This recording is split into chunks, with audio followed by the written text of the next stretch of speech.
Hi friends, எல்லாருக்கும் வணக்கங்க. Welcome back to Sowmi's kitchen. இன்னையிலேருந்து பிரம்ம முகூர்த்த பூஜை மறுபடியும் ஸ்டார்ட் பண்ணியாச்சுங்க. இன்றைக்கி டே 1ங்க.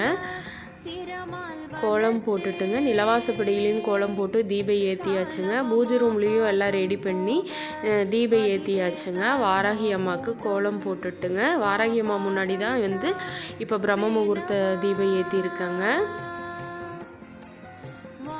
5 நெய் தீபம் தாங்க ஏற்றிக்கிறேன். இந்த நெய் நம்மளோட சௌமிஸ் கிச்சனோட ஒரிஜினல் பசு நெய்ங்க. உங்களுக்கு யாருக்கெல்லாம் தேவைப்பட்டாலும் ஸ்க்ரீனில் தெரிகிற வாட்ஸ்அப் நம்பருக்கு நீங்கள் ஆர்டர் ப்ளேஸ் பண்ணி வாங்கிக்கலாம். நம்மளோட சத்து மாவு பார்த்திங்கன்னா இப்போ நல்ல மூவிங்கில் இருக்குதுங்க. 40 பொருள் வச்சு அரைச்சி கொடுக்குறோங்க. ரொம்ப ஃபாஸ்ட் மூவிங்கில் இருக்குது. இப்போ வெளியூர்களுக்கு எல்லாமே நம்ம கொரியர் பண்ணிகிட்ருக்கோம். நெய், சத்து மாவு, மற்ற மசாலா எல்லாமே ரெடி பண்ணி கொடுத்துட்ருக்குறோங்க. வேணுங்கிறவங்க ஸ்க்ரீனில் தெரிகிற வாட்ஸ்அப் நம்பருக்கு ஆர்டர் ப்ளேஸ் பண்ணி